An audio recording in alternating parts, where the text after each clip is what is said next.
Shalom y bienvenidos a Vía Hafta Yisrael, una frase hebrea que significa amarás a Israel. Esperamos que se queden con nosotros, ya que nuestro maestro, el Dr. Baruch, nos compartirá una enseñanza expositiva de la Biblia. El Dr. Baruch es profesor titular del Instituto Zera Abraham, con sede en Israel. Aunque todos los cursos en el instituto se imparten en hebreo, el Dr. Baruch se complace en compartir esta enseñanza en inglés con doblaje al español. Para más información, visítenos en amarasaisrael.org o descargue nuestra aplicación móvil Mi Estudio Bíblico. Aquí está Baruch y la lección de hoy. ¿Estás experimentando gozo en el sentido más amplio de la palabra? Cuando uno conoce a Dios personalmente, entra en una relación de pacto y específicamente una relación de nuevo pacto con Él a través del Mesías Yeshua, que es nuestro Redentor, Salvador y Señor. Cuando estamos en esa relación de pacto, seremos transformados. Y Él, por la obra de su Espíritu, del Espíritu Santo, nos convertirá en lo que Él quiere que seamos. Y cuando avanzamos hacia esa meta, cuando eso se va notando en nuestra vida, cuando estamos haciendo su voluntad, entonces y solo entonces vamos a conocer ese gozo. Y ese gozo nos dará esa paz interior, junto a una sensación de importancia y seguridad. Solo cuando uno está persiguiendo la voluntad de Dios, sabrá que su vida, o mi vida, tiene significado y sentido. ¿Por qué? Porque cuando hacemos la obra del reino, cuando estamos en medio de la voluntad del Padre, de nuestro Padre Celestial, sabemos que lo que hacemos tendrá un resultado en el reino, y eso significa un resultado eterno. Eso nos da un sentido que es muy diferente al de la gente que pertenece a este mundo y no al reino de Dios. Para ellos, todo es temporal y pasará a la nada misma.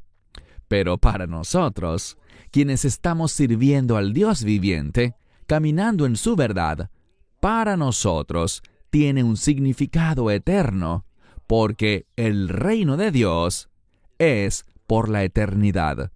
Toma tu Biblia y hoy iniciaremos el estudio de la primera epístola de Juan. Y vamos a ver que él comparte, especialmente en este primer capítulo, algunas verdades elementales y fundamentales sobre el Mesías. Es un mensaje sobre la persona y la obra del Mesías. Entonces comencemos en el capítulo 1, versículo 1, de la primera epístola de Juan.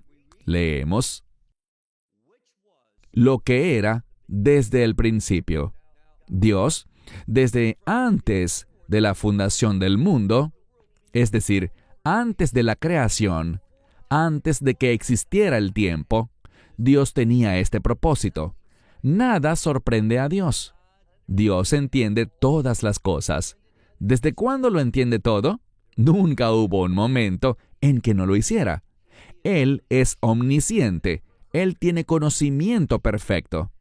Y lo que hemos oído, aquí está la clave, Él dice, lo que era desde el principio, y muchos de los comentaristas creen que quiere decir desde el principio de la revelación de Dios, de su verdad profética, lo que el pueblo oyó de los profetas. Dice, lo que era desde el principio, lo que hemos oído y lo que hemos visto. Debemos darnos cuenta de que en este primer versículo habrá dos palabras diferentes para ver, para tener una perspectiva. Una habla simplemente de ver algo, notarlo, contemplarlo. Pero la otra palabra, con la que nos toparemos en unos minutos, tiene que ver con contemplar algo, ver algo, pero esa mirada, esa acción, nos dará entendimiento, sabiduría. nos dará una perspectiva nueva y diferente para nuestras vidas. Así que leemos aquí, una vez más, verso 1. Lo que era desde el principio, lo que hemos oído, lo que hemos visto con nuestros ojos y, fíjense bien, lo que hemos contemplado o percibido. Esta palabra significa ver y llegar a un conocimiento, tener discernimiento, tener una perspectiva diferente por lo que has visto. Continúa diciendo, y nuestras manos han tocado o manejado o sentido. Aquí lo que se está diciendo es que es discernible para la humanidad llegar a un conocimiento adecuado del Mesías. Y el Mesías, Él representa, Él completó, Él cumplió, Él representa el propósito de Dios en la redención. Y la redención da frutos. Hay un resultado de la redención. La redención produce una relación. Por eso, el matrimonio es un pacto de redención. Y esa obra de redención es la que establece el pacto y produce una relación. Esto es lo que Juan está revelando en este pasaje. Y esa relación será experimentada en su sentido más completo, lo que hemos visto, lo que hemos oído, lo que hemos tocado, lo que hemos presenciado con entendimiento, dice, todo lo que nuestros ojos han visto y hemos percibido, y luego dice, lo que nuestras manos han tocado, de acuerdo, y aquí está la parte crucial de este versículo 1, dice, de acuerdo con la palabra de vida. Bíblicamente, la vida no es solo estar vivo. La vida tiene que ver con ser llevado a los propósitos de Dios. Y eso es algo que la mayoría de la gente ignora. Lo dejan de lado y no le prestan atención. Pero la vida, la verdadera vida, solo existe cuando llegamos al propósito, al plan y la voluntad de Dios. Como les dije antes, es cuando estoy en medio de la voluntad de Dios, haciendo su propósito, cumpliendo su plan para mi vida. Así, solo así, conoceré y experimentaré lo que Dios mismo describe y define como vida. La mayoría de las personas que están vivas en este mundo no están experimentando la vida en ningún sentido. No están experimentando la vida que Dios tiene para ellos.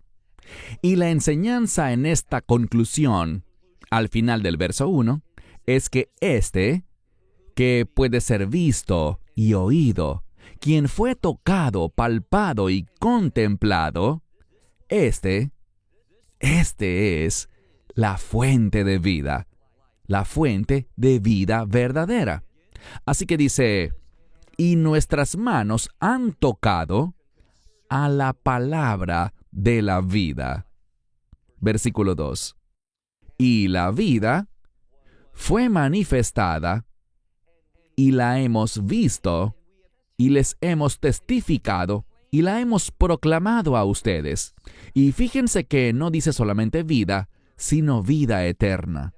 Ahora, para entender a Juan, y por cierto, su nombre en hebreo es Yohanan. Él es un nombre judío, y por lo tanto, puede ser de gran valor para nosotros entender que este término eterno es un adjetivo. Escuchamos eterno y pensamos, bueno, describe algo que no termina, que es por los siglos de los siglos, y es cierto. Pero también debemos entender que el término eterno es el adjetivo principal que describe al reino. Entonces, cuando leemos vida eterna en esta epístola, está hablando de vida en el reino. Y esa es la verdadera vida que Dios quiere que experimentemos. ¿Cuánto quiere Dios que experimentemos esto? Bueno, Él envió a su Hijo a morir. fue una muerte bárbara y cruel para que tú y yo pudiéramos tener esta vida en el reino. Y si no lo recibes mediante la fe, aceptando la gracia y la misericordia de Dios, no tendrás esta vida de reino y vivirás eternamente arrepentido. En otras palabras, esta información es importante. Es un cambio de vida para siempre, no solo para uno de los períodos de tu vida, uno de los capítulos de tu existencia, sino que se trata de la eternidad. Así que, dice al final del verso 2, esta vida que fue manifestada, y lo que hemos visto, y lo que hemos testificado y proclamado a ustedes, esta vida eterna que estaba con el Padre y se manifestó a nosotros. Así que Él, hablando del Mesías, siempre estuvo con el Padre. Y ahora Este se nos ha manifestado a nosotros. Juan está escribiendo esta epístola para que aquellos que tal vez no hayan conocido a Yeshua anteriormente, aquellos que tal vez nunca lo hayan experimentado, tal vez nunca hayan oído su voz, ni lo hayan visto con sus ojos, ni fueron capaces de tocarlo, ni haber oído nada sobre su obra, ahora, a través de esta epístola, podamos encontrar la revelación, podamos desarrollar esa perspectiva correcta para que podamos experimentar justo eso y podamos tener una vida en el reino. Y noten lo que dice. Esto tiene que ver con intimidad con el Padre y ahora la misma intimidad que Él tuvo por la eternidad, Él nunca estuvo sin su Padre. Incluso cuando vino a este mundo y tomó forma humana, tuvo esa intimidad con su Padre, al grado que este mismo Juan escribió en su Evangelio que el Mesías Yeshua y Dios el Padre son uno. Solamente hubo una ruptura momentánea en esa intimidad cuando Él estaba en esa cruz. Y las Escrituras dicen que Él se hizo pecado por nosotros, y el pecado nos separa de Dios. Así que el Mesías, que no conoció el pecado, fue perfecto en todos los sentidos, nunca pecó, nunca transgredió, nunca cometió iniquidad. Cuando Él se hizo pecado por nosotros, ¿qué significa eso? Que tus pecados y los míos fueron puestos sobre Él. Y fue ese pecado, mi pecado, tu pecado, el que provocó esa muerte, esa separación de su Padre Celestial. Excepto por ese instante, hubo perfecta unidad entre esta palabra viva, el Hijo de Dios, el Mesías, y el Padre Celestial. Y descubrimos que Juan estaba hablando de la verdad de su identidad, de quién es Él y de lo que ha hecho, que se ha manifestado, dice, a ellos. Le fue manifestado a Juan y ahora Él lo está manifestando a nosotros. Pasemos al verso 3. El cual, este mismo Mesías, el cual hemos visto y oído, lo proclamamos a ustedes, y noten lo que dice, con el fin de que también ustedes tengan comunión con nosotros. Esta comunión habla del hecho de que solo a través de Él las personas pueden tener unidad entre sí. Sin una relación adecuada, sin una relación de nuevo pacto con el Mesías, sin aceptar su obra en la cruz, el derramamiento de su sangre, nunca podrás tenerla. Primero, ya lo hemos visto, no tendrías intimidad con Dios y además no tendrían intimidad unos con otros. Solo Él puede lograr esta reconciliación entre unos y otros. Para lograr la unidad, ¿y de qué está hablando? Como señalan muchos estudiosos, habla de Él creando un pueblo unido, una familia, la familia de Dios. Leemos. Él dice, para que también ustedes puedan tener comunión con nosotros y esta comunión, nuestra comunión, y hay otra parte del discurso que dice, y luego el siguiente término literalmente en el texto es la palabra pero. Él está unificando todo esto, pero quiere enfatizar algo más allá. Él acaba de hablar sobre la comunión que podemos tener unos con otros, pero también hay otra comunión, y eso es lo que él enfatiza aquí. Dice, la comunión con el Padre y con el Hijo, el Mesías Yeshua.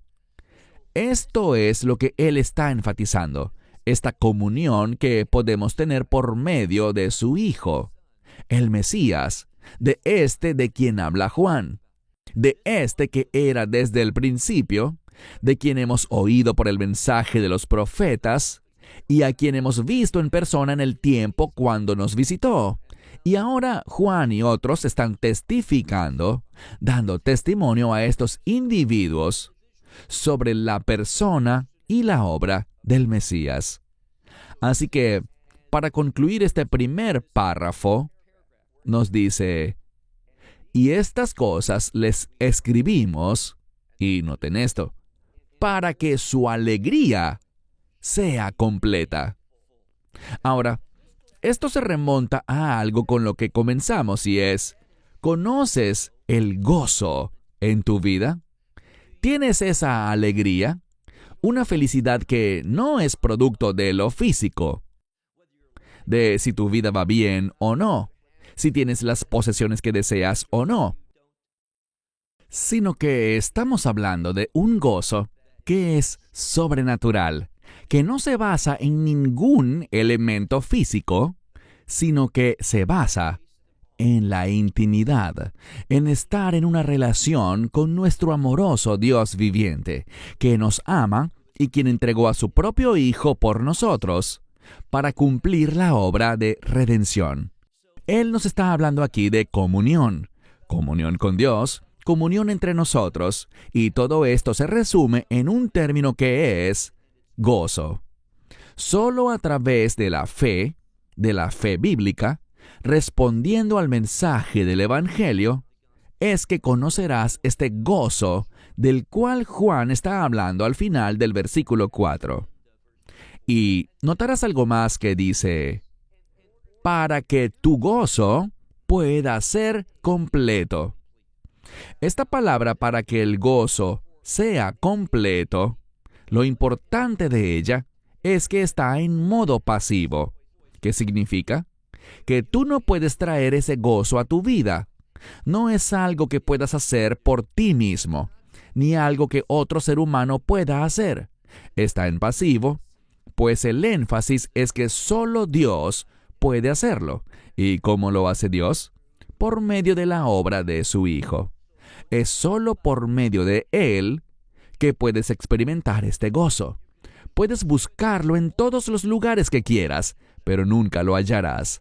En lugar de conocer ese contentamiento, esa paz y esa alegría, lo que experimentarás es frustración. Lo segundo acerca de esto es que no solo está en modo pasivo, sino que si analizas el tiempo, está en perfecto. ¿Qué significa eso?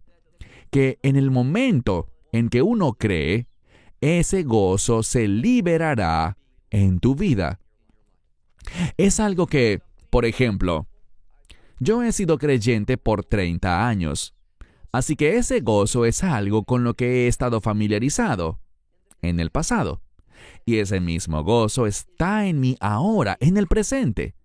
Y el tiempo perfecto me dice que continuará, porque no se basa en nada humano, ni físico, ni en algo que otro me pueda quitar.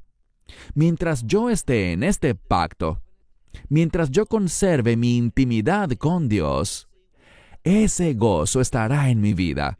Yo tendré esa paz, esa alegría que sobrepasa todo entendimiento. Pasemos al verso 5.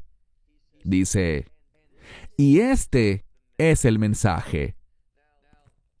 Este mensaje se centra en conocer la verdad de Dios y la revelación de Dios, específicamente al Redentor. Y estamos hablando del Mesías. Y este es el mensaje que hemos oído de Él y les proclamamos a ustedes. Juan está hablando personalmente y dice, nosotros, los creyentes de los que él forma parte, hemos oído esto y ahora les proclamamos, dice, les proclamamos que Dios es luz. Ahora, Juan, mientras escribe aquí, vemos que gran parte de las palabras que usa provienen del libro de Bereshit, el libro de Génesis. Tenemos desde el principio. Bereshit significa al principio o en el principio, según como lo traduzcas. Aquí nos está diciendo que Dios es luz. Cuando leemos el relato de la creación en Génesis, vemos que después de la creación inicial, y no se dejen engañar, no se dejen confundir, no pasaron millones de años entre esa creación inicial y todo lo que nos relata Génesis capítulo 1. No hay nada en el texto que conduzca a esa falsa conclusión. Nada en lo absoluto. Simplemente nos dice que Dios creó al mundo y lo creó con un propósito. Pero inicialmente, ese propósito no podía verse ni lograrse. ¿Por qué? Porque Él quiere enseñarnos algo. No fue sino hasta que el Espíritu de Dios comenzó a moverse sobre las aguas y Dios comenzó a hablar, y esto es a lo que se refiere. Él está hablando de la palabra, Dios hablando, y el Espíritu, la palabra y el Espíritu, trabajando juntos para traer orden. Tu vida, por tu propia cuenta, en tu condición natural, tu vida no tendrá un orden divino, adecuado y piadoso. Perseguirás cosas que no tienen valor alguno. No pensarás correctamente. Por tu propia cuenta y sin la revelación de Dios, estás en tinieblas. Pero aquí nos dice que es a través de este mensaje y la presencia de Dios, y hay una estrecha relación aquí entre el mensaje que se está diciendo y la presencia de Dios. Este mensaje es el que trae la presencia de Dios a nuestra vida. Por eso dice, he aquí el mensaje que hemos oído, y ahora les proclamamos que Dios es luz, y tinieblas en Él no hay alguna. No hay nada en absoluto que tenga relación con la oscuridad. La oscuridad es algo que está reñido con el carácter de Dios. La Biblia dice que Dios es luz. No hay oscuridad alguna en Él.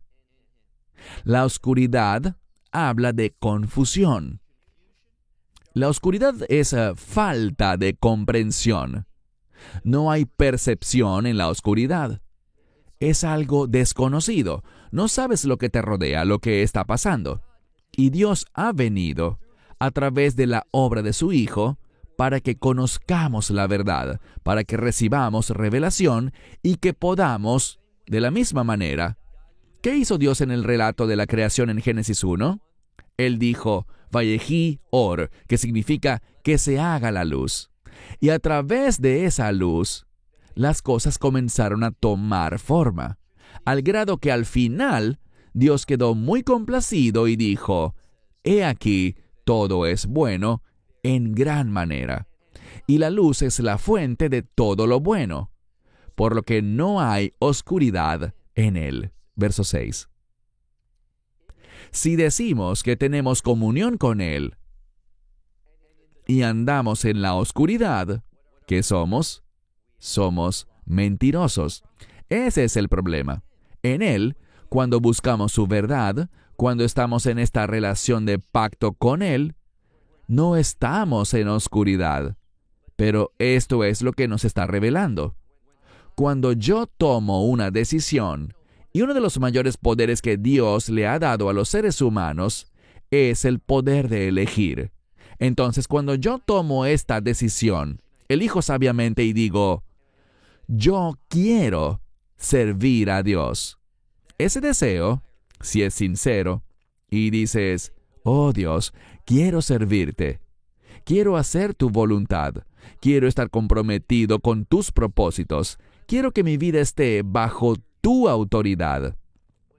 Cuando sinceramente sentimos estas cosas, deseamos estas cosas, vocalizamos estas cosas en oración, eso es una invitación para que Dios comience a iluminarnos, a darnos revelación, a revelarnos su verdad, para que podamos hacer lo que dijimos. Queremos servirle, pero sin la verdad de Dios no podremos. Entonces dice aquí, miren de nuevo el texto, verso 7, donde dice, mejor dicho, verso 6. Si decimos que tenemos comunión con Él y andamos en tinieblas, ¿qué somos? Somos mentirosos. Y dice, y no practicamos la verdad. Estos dos conceptos son muy importantes. Mentira y verdad. Es todo lo que hay. Existe lo falso y existe lo verdadero. No hay zona gris. No hay nada en medio. O es verdadero o es falso. Solo con la palabra de Dios, mediante su revelación, podemos conocer la verdad. Y esa verdad, cuando se recibe, y cuando esa verdad produce un cambio de santidad en nuestra vida, el resultado que ya hemos aprendido es que nuestra alegría será plena, estará completa. Y esa alegría, junto con esa verdad, y esa verdad manifestándose en nuestra vida, todo eso producirá un cambio maravilloso que le dará sentido y satisfacción a tu vida. Le dará sentido porque, como dijimos, le dará a nuestra vida un enfoque eterno. A menos de que estés en su verdad, en su pacto, respondiendo a su revelación, entendiendo las palabras de vida y la verdad del reino, tu vida no tendrá ese enfoque. Y cuando tu vida le falta ese enfoque eterno del reino de Dios, cuando no lo tiene, te frustrarás, te sentirás incompleto, habrá un vacío y no conocerás ese gozo, esa paz ni esa felicidad que Dios quiere que tengas. Pasemos al verso 7. Dice, pero si en la luz caminamos. Él está usando aquí algo muy importante y es el tiempo presente. Lo que está haciendo es enseñarnos un principio. Muchas veces el tiempo presente se usa para decir, si haces esto ahora, si este es tu estado de ser, si esta es tu situación actual, entonces este es el resultado. Pero, si esta no es tu realidad, entonces lo que Dios dice no será así para ti. El tiempo presente nos habla de una dependencia. Para que esto sea cierto, depende de algo más. Y eso es lo que Él está revelando aquí, en este verso. Leámoslo de nuevo. Pero si en la luz, de eso es de lo que depende. Si estamos caminando en la luz. Pero si en la luz caminamos, como Él está en la luz, noten lo que dice. Tenemos comunión unos con otros. El resultado aquí es que Dios está interesado. Lo vemos al remontarnos al libro del Éxodo. El libro de Éxodo comienza después de Génesis, obviamente, y en Génesis vemos la caída de la humanidad. Mas luego vemos a Dios demostrándonos, por distintos medios, su redención, volviendo a poner las cosas como Dios las planeó. Esto no es posible a menos de que Dios se mueva, a menos de que Él responda. Y Dios se mueve y responde a través de un pacto que ofreció en principio a través de Abraham. Y ese pacto tiene que ver con la simiente de Abraham, el Redentor, es decir, el Mesías, el ungido que vino a traer la realidad del reino a aquellos que estaban perdidos. Es muy importante que veamos la conexión aquí. Mira de nuevo el verso 7. Dice, cuando estamos en la luz, operando en la revelación, la luz es un sinónimo de verdad en este contexto. Cuando estamos en la luz, en la verdad de Dios, tenemos comunión unos con otros. Y esta comunión es a través de ¿quién? También lo tenemos aquí. Esta comunión, ya lo hemos aprendido, esta comunión es unos con otros y con Dios. Y todo esto es posible, y Él quiere que entendamos esto, y la sangre del Mesías Yeshua. Cuando hablamos de la sangre del Mesías Yeshua, ¿qué se está insertando en el texto? Sencillo, el concepto de la redención. Hemos dicho esto antes.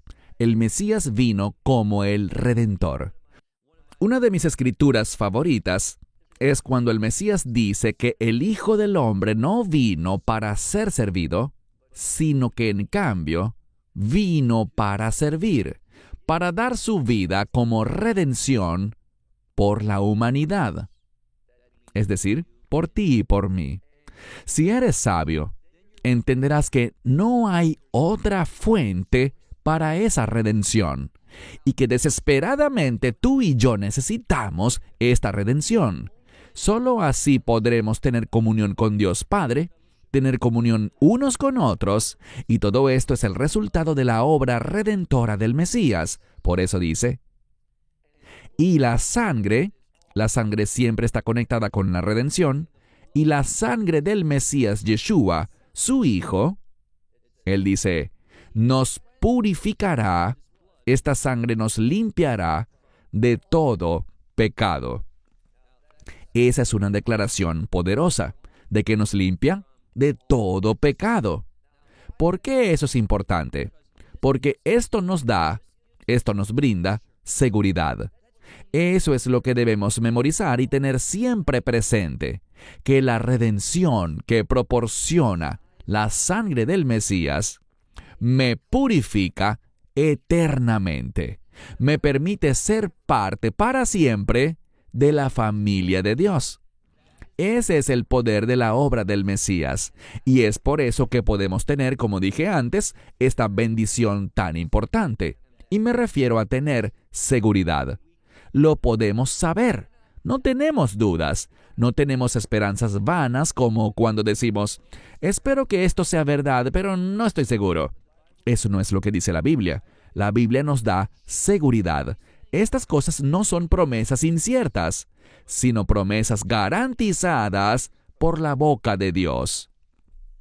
Entonces leemos aquí que esta sangre de su Hijo nos purifica de todo pecado. Verso 8. Y si decimos que no tenemos pecado, todo el mundo, sin importar quién seas, y una de las cosas que debemos entender es que los seres humanos podemos lucir diferentes, podemos tener características diferentes, podemos tener diferente color de piel, de cabello o de ojos, lo que sea. Todo eso es externo. No tiene el menor significado espiritual. Todos somos obra de Dios. Él nos creó a todos, y la Biblia dice que Dios no hace acepción de personas. ¿Qué significa eso? Que Dios no tiene favoritos. Y aunque hablemos distintos idiomas o podamos tener diferencias culturales, si lo analizas bien, un hombre es un hombre, una mujer es una mujer, pero todos somos muy similares. Y una de las cosas que todos tenemos en común desde que nacemos es que estamos perdidos. Hemos sido concebidos por padres pecadores, y su pecado ha pasado a nosotros biológica y genéticamente. Por tanto, todos somos pecadores. Y así él escribe, mira de nuevo el texto, versículo 8, dice, si decimos que no tenemos pecado, nos dice dos cosas. Primero, dice, nos engañamos a nosotros mismos. Cualquiera que diga no soy pecador, ha sido engañado y se está engañando a sí mismo con esas palabras. ¿Qué es lo segundo? Y la verdad no está en nosotros. Entonces, todos somos pecadores. ¿Qué significa eso? Que todos necesitamos esto que dice Juan, esta redención, a este Mesías, esta limpieza de nuestro pecado. Así que todos tenemos eso en común. Y cuando lo experimentamos, nos da compañerismo, intimidad unos con otros, porque entramos en la familia de Dios. Entonces leemos aquí: si decimos que no tenemos pecado, a nosotros mismos nos engañamos, y la verdad de Dios es luz. Ella no está en nosotros. En otras palabras, estamos en tinieblas espirituales. Pero ahora miren el verso 9. Por el otro lado, esa es la implicación, si confesamos nuestros pecados, y fíjense, tenemos a alguien. De esto es de lo que ha estado hablando cuando dijo desde el principio. Este que hemos oído, este que hemos visto, este que Juan y los que están con él, sus ojos han testificado, han podido tocar, sentir, palpar. Él es real. Él le habla a nuestros sentidos. Él es discernible. Y dice, miren el texto lo que dice. Cuando confesamos nuestros pecados, Él es fiel y también justo. Entonces Él es fiel y esa fidelidad producirá justicia a nuestro favor. ¿Y qué resultará de todo esto? Bueno, esa justicia solo vendrá a producir lo que dice aquí, con el fin de que nos sean perdonados los pecados. Me gusta porque dice los pecados, es decir, todo pecado. No hay nada que quede por fuera de este pasaje. Cuando dice los pecados, se refiere a todos los pecados, a toda clase y variedad de pecados. Entonces, Él es fiel y su fidelidad produce justicia. Él es justo para que seamos perdonados de todos nuestros pecados. Y no solo perdonados, sino que también dice que nos limpia de toda impiedad. Así que tenemos el perdón de todos los pecados y de todo lo que es impío. Insisto, les mencioné que Juan, siendo judío, proviene de este trasfondo cultural único, donde él entendería, y por supuesto el Espíritu de Dios lo está inspirando a escribir estas cosas, y hay una conexión entre la justicia y el reino. Entonces, cuando nos limpia de todo pecado y de toda impiedad, lo que está diciendo es que Él nos está poniendo en una condición de reino, gracias a la cual somos gente de reino, llamados a demostrar y expresar ese carácter del reino. Y me dirás, ¿en qué parte de la Biblia hay una conexión entre el reino y la justicia? En el Sermón del Monte, en Mateo capítulo 6, donde el Mesías dice, y es un buen mandamiento. ¿Estás cumpliendo este mandamiento? Él dice, busca primero, es decir, búscalo como prioridad, el reino y su justicia. Estos dos conceptos, reino y justicia, van de la mano. Concluyamos, leemos aquí, y Él nos limpiará de toda impiedad. Versículo 10, nuestro último verso. Si decimos que nosotros no somos pecadores, que no tenemos pecado, dice, lo hacemos a Él mentiroso. Literalmente, mentiroso lo hacemos a Él. ¿Por qué? Porque Él ha venido para proclamar el perdón de los pecados, para transformarnos, para hacernos una nueva creación. ¿Y por qué necesitamos ser una nueva creación? Porque el pecado destruyó lo que deberíamos haber sido. El pecado nos ha afectado negativamente y nos ha dejado sin la interacción de Dios, sin su intervención. Sin eso, estaríamos perdidos por la eternidad. Pero si recibimos ese perdón, si nos sometemos a su obra en nuestra vida, que nos limpia de toda maldad, nos convertimos en un pueblo de reino. Pero si dices, yo no necesito de eso porque yo no soy un pecador, entonces, lo que Él ha dicho no sería verdad. y estaríamos proclamando falsamente que Él es un mentiroso. Así que una vez más, verso 10. Si decimos eso, que no hemos pecado, le hacemos a Él mentiroso y su palabra no está en nosotros. Lo que hace Juan para cerrar es esto. Él concluye el capítulo 1 revelándonos cuán importante es la verdad. Es fundamental, es la verdad de Dios. Y recuerden la conexión entre la verdad y la luz. Es a través de la verdad que tenemos luz, esa iluminación, la iluminación que nos guiará a la revelación de Dios, a su mensaje, a su evangelio, a su plan de salvación. Y será una experiencia de salvación que viene por la obra de la redención. Por eso dice que su sangre nos limpia de todo pecado, de toda maldad. Es a través de esta redención que experimentamos la vida, no solo para tener vida en este mundo, sino una vida de reino que nos hace ser extranjeros y extraños aquí, porque en última instancia y por siempre nuestra ciudadanía está en el reino. Somos extranjeros, somos forasteros, extraños aquí, pero con una misión. En otras palabras, somos embajadores de ese reino. Y esto es lo que Juan nos está revelando en este primer capítulo, para que podamos conocer nuestra nueva identidad en el Mesías, que la podamos expresar porque Juan entiende que tenemos un enemigo. Cierro con eso hasta la próxima semana, cuando entraremos en el capítulo 2 de Primera de Juan. Hasta entonces, que Dios te bendiga. Shalom desde Israel. Shalom from Israel. Esperamos que te hayas edificado con el mensaje de hoy y lo compartas con otros. Te invitamos a seguir nuestros estudios cada semana por este canal y por el portal de YouTube de Amarás a Israel. También puedes descargar nuestra aplicación móvil gratuita, Mi Estudio Bíblico.